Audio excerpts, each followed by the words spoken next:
حب الأنام.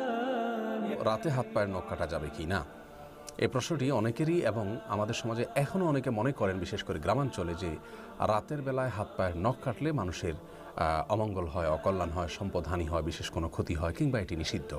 মূলত কোরআন হাদিসের কোথাও রাতের বেলায় হাত পায়ের নখ কাটা কিংবা গোপ ছোট করা কিংবা চুল কাটা কিংবা ঘর ঝাড়ু দেওয়া কিংবা খাবার শেষে প্লেট ধুয়ে সে পানি বাহিরে ফেলা ইত্যাদি, অথবা কোনো গাছের পাতা ইত্যাদি ছেঁড়া, ফসল ইত্যাদি ছেঁড়া রাতের বেলা, এগুলোকে কোরআন হাদিসের কোথাও নিষেধ করা হয়নি। আর কোরআন হাদিসে কোনো কিছুকে নিষিদ্ধ না করা হলে সেটিকে নিষিদ্ধ বা অমঙ্গলের মনে করাটা এটি কুসংস্কার এবং এক ধরনের শিরকি বিশ্বাস, যা থেকে আমাদের বেঁচে থাকতে হবে।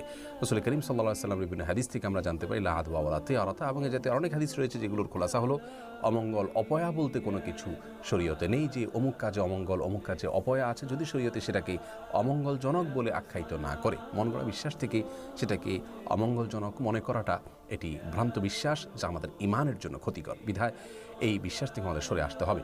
অনেক হিন্দুরা মনে করেন, বিভিন্ন ব্লগে আমি দেখেছি যে তাদের ধারণা মতে লক্ষ্মী সন্ধ্যাবেলায় বাসা বাড়িতে বাড়িতে যান তাদের দেবতা, এবং ওই সময় কেউ হাতের নখ কাটলে বা কোনো কিছু পরিষ্কার করলে, ময়লা ইত্যাদি শরীরে এগুলো পরিচ্ছন্ন করতে গেলে, বিশেষ করে হাত পায়ের নখটক ইত্যাদি কাটতে গেলে তিনি রুষ্ট হয়ে যান এবং তাতে সম্পদের ক্ষতি হয়। এটা হিন্দুদের শিরকপূর্ণ বিশ্বাস, যা একজন মুসলিম কোনো অবস্থাতেই ধারণ বা লালন করতে পারেন না। অতএব রাতের বেলা হাত পা নখ কাটা যাবে না এমন কোনো কথা নেই। আল্লাহ তাআলা কোরআনে কারিমে বলেছেন, ওয়াজআলনাল লাইলা লিবাসা, আর আমি রাতকে পোশাক স্বরূপ করেছি, অর্থাৎ যেন আমরা রাতের বেলা ঘুমোতে পারি, সেজন্য আল্লাহ সেটাকে সেভাবে উপযোগী করে দিয়েছেন। রাতে মৌলিক কাজ হলো একজন মানুষ ঘুমাবে, কিন্তু এর পাশাপাশি ছোটোখাটো অন্যান্য কাজ তিনি অবশ্যই করতে পারেন।